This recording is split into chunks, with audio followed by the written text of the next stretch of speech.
I wanted to, a couple of things. Over the last couple of days, RegTech Global have been facilitating some breakfast sessions, and also our panel this morning. There's a couple of things, recurring themes that have come up, and they are around things like procurement. They're around things like how does an institution align itself internally before they can even ingest innovation. How can we get to the institutions as quickly as possible what the solutions are that can solve their problems.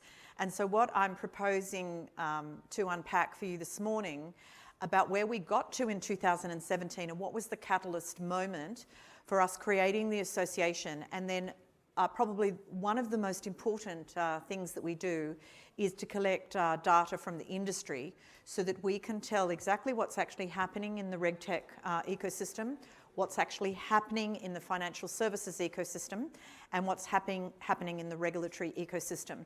And with the three of those coalescing, we can then design and develop programs to help all three of those stakeholder groups to collaborate. So here we are. Much like this wonderful board behind me, we have a similar map. And I'll go through the first couple of bullet points on the next slide. But there is high interest around RegTech, or if you're serving regulators, supervisory tech. And you can see there 20,000 people we have had from more than 100 countries since 2020 come to our programs. And what we do is we lead engagement and collaboration and between the stakeholder groups that I just mentioned. And we do that through running programs, we do research, we do a little bit of consulting work, and we work with trade agencies around the world to help enable RegTechs to grow. We also have memorandums of understanding with all of those organisations that you can see on the bottom of the slide. Because as I was introduced, we're a non-profit. I'm a 3-person organisation based in Sydney, which is, it's a lovely place, but it's in the wrong part of the world for travelling. Because tomorrow I've got I don't even know how many hours it is to get back, but it's a long way. It's a long way to come. So we use this global network to help us in our work. So why did we actually form the association? It was to actually address the dysfunction that existed. And that dysfunction was no easy way to have a strategic conversation for software vendors to have a strategic conversation with regulators and institutions, those customers that they were trying to serve. And so therefore, there was no easy way. I mean, you know, for a bank, it looked like this. Somebody knocking on the door, speaking to the wrong people at the wrong time, who had no appetite or no budget for the solution. So what we are trying to do is to streamline that whole process. So there was definitely a dysfunction, and it was felt very strongly that we needed a unified voice to bring everybody together. So it was actually about 6 software vendors that just said they've had enough, too hard to get an appointment with the bank, what can we do? And so it was actually a woman sitting in on that group who said, I think we should start a non-profit industry association whose mandate is to help smooth this path. So in doing so, what was really important was that we encouraged not just collaboration in Australia, and they were software vendors based in Australia, but it was to actually open up more global collaboration. And so I've made that my life's work over the last 5 or 6 years to travel around the world and talk to regulators, institutions and RegTechs from all walks of life. But if I just use today as an example, this is one great way that you can get exposure to RegTech companies. But there's also another way, which is a shop open 24/7. But we needed to create a logical approach to it. So what we did was we developed a RegTech taxonomy, and it's based on risks. So in other words, if you're a customer of RegTech or you're indeed a vendor of RegTech, by joining our association, you will fit within that taxonomy, And if a bank comes looking for a solution, they will be able to find that solution in quick time. You'll be included in the mix of the companies that will drop down, and there's a number of filters. So it might be somebody's looking for an AML, a regulatory reporting solution, written in blockchain. You can tick all those filters, and the vendors in that space will drop down. And that's free for anybody to come and access. So that logical order was really, really important as we got started. And all of this is actually about getting those software solutions into place as quickly as possible. And we heard this morning in the panel and over the last couple of days, there are still challenges, but our job is to get into the middle of that and to try and ease the path. And one of the things that we don't do is I don't spend all my time lobbying government for regulatory change. What I'm very focused on is helping my RegTech companies, actually in the here and now, get to some commercial outcomes. And ultimately, what drives us is that bottom point there, and that is protecting consumers, which plays straight into the song sheet of regulators and indeed institutions. And I'm going to unpack a little bit more about that for you now. Those bullet points give you some idea about what you might find in the taxonomy. Sorry, this slide is obviously in the wrong order. It should have been before, but you can see some of the different areas that you can click on, and any of you can go to our website and check that out. A definition of RegTech. Now, this has come up a couple of times in the last couple of days as well. So I sit in the camp of that we shouldn't get confused between the term FinTech and RegTech. I do believe that FinTech was a very convenient term for anybody that was serving financial services, and arguably RegTech is serving financial services. However, there's, within FinTech, there's also a bit of a delineation going on as well, because we've got actually, if you're a financial institution, a traditional financial institution, there's a whole bunch of your competitors right in that FinTech bucket.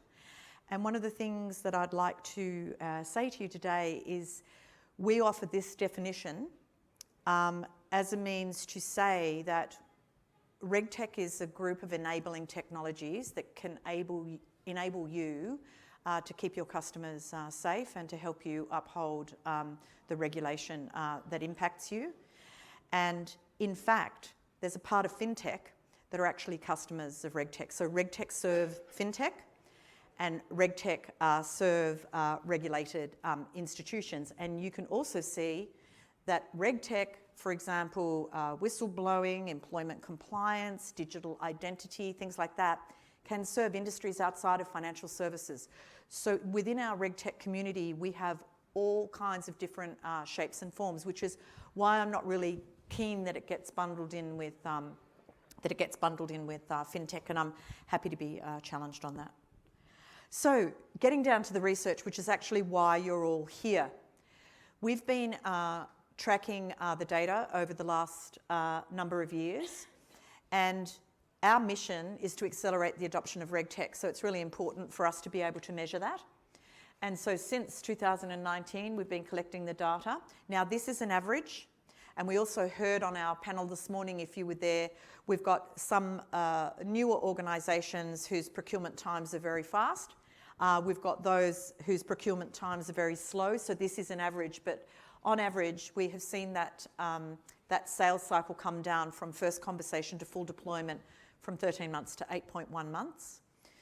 We also asked companies what was the top technology that they were deploying, and you can see there AI, machine learning, natural language processing. And fourth, we asked a separate question around generative AI because we didn't think that AI did justice necessarily to the new kid on the block, and you can see that was number 4. And I am expecting that that will start to shift up that spectrum when we do the research again at the end of this year. So what I'm going to do now quickly, and I probably won't go through every single data point on here. I understand if you ask the organisers, they will send you a copy of this. They will send you a copy of this deck, but you can download the report from our website for free. It's on the homepage there somewhere. The report is done across 3 different perspectives: regulatory perspective, RegTech soup tech perspective. And the third one is institutional. And so I'm just going to start to unpack a little bit about some of the remarkable shifts that we've seen. Number one, I mentioned this morning on the panel if you were there. So what we heard from regulators, 80% of them have onboarded a RegTech or a soup tech solution in the last 12 months. Now that is a seismic shift from the previous year and the year before that. And in fact, 5 years ago, I would suggest to you that when I had my first meetings with regulators, I was treated with a great deal of suspicion. Why is she here? She's here to sell me stuff, you know, that I don't need. But we have seen a real shift as regulators are now focused on their own digital transformation, so that is, you know, their use of technology to do the work that they do, but also importantly, they need to stay abreast of what is out there that can solve the problems for their regulated institutions. 40% of those that answered the survey also said that they gave a very high priority to RegTech and soup tech. 60% of regulators prefer buying solutions. So if you are a regulator out there and you're serving central banks or regulators, that's great news for you, because 60% of them are looking to buy externally. The top solutions sought by regulators: regulatory compliance risk, process risk, and data protection risk were the top three. A slightly different question. For the first time this year, we went out to RegTech vendors and we said, of the RegTech vendors that are out there, if you are serving a regulatory agency, a central bank agency or a regulator, can you answer these special set of questions that we've got for you, because we want to get a sense of what you are being asked for. And this is what that recorded. So they're being asked to develop products around regulatory reporting, ESG reporting, and equally place their automation of supervisory processes and AML CTF compliance monitoring. 54% of RegTech vendors indicated that they had seen an increase in appetite from this sector. But if we go right over to the other side of the slide, you can see number one, you'll see it comes up on every slide, procurement is still the number one barrier, budget limitations, and the lack of visibility into the regulatory world on what it is that they actually need. And so we're doing some work at the moment to try and open up some of those doors and get the regulators to articulate what it is that they're actually looking to solve for in a safe place. And obviously the regulatory environment worldwide is not a huge never-ending piece of string. It has some market size issues as well. Now we know that regulators care very deeply about consumer protection, and so in past years when we've done this survey, institutions have come back and said to us, the cost of compliance is rising, regulatory fines are huge, and they are our motivators to onboard RegTech solutions. But last year, for the first time, customer-driven expectations was the number one reason that institutions were adopting RegTech. And that's not because the customers were going into the branch and saying, hey, why don't you have a RegTech solution? It is because there's such a focus on customers right now. There's competition, there's privacy, there's open banking, there's concerns about hacking and the protection of the information. Then there's the rise in things like fraud and scams. So it's no wonder that institutions are very, very focused on their customers right now. There's a bit of a mixed bag in terms of the buy and build. 40% committed to buy external solutions, 20% committed to build their own, and then 40% probably undecided will have an each way bet. So it's important to understand if you're going to, if you're a RegTech and you're going to approach an institution, understand where they sit in that spectrum. But you can see big numbers there. 75% of institutions expected their RegTech budget to grow. So I think that is indicating that the future is bright if you can approach that institution in the right way, do your homework, work out where they're at. Also, another thing I think is important is think about ESG, think about what their commitment is to ESG, and see if you can align your solution to what their goals are, and you're going to have a much richer conversation. And then I think the most remarkable thing on that in terms of appetite is the fact that the C-suite, we've seen the decision-making move up the chain. It used to be a line manager that could make a decision around a software deployment. Now we're seeing that firmly move up into the C-suite, which is a really good thing. It is becoming more of a strategic decision.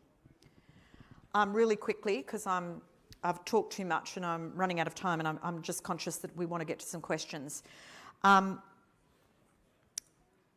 68% of RegTech founders reported increased inflows of professional capital. And my call out to you, if you're from an institution and you fundamentally believe that RegTech as a bucket of vendors are all a group of startups that don't know what they're doing or they may not be around next year, I am here, please engage with me. I'm here to change your mind. I haven't met a single RegTech founder. How many RegTech founders do we have in the room?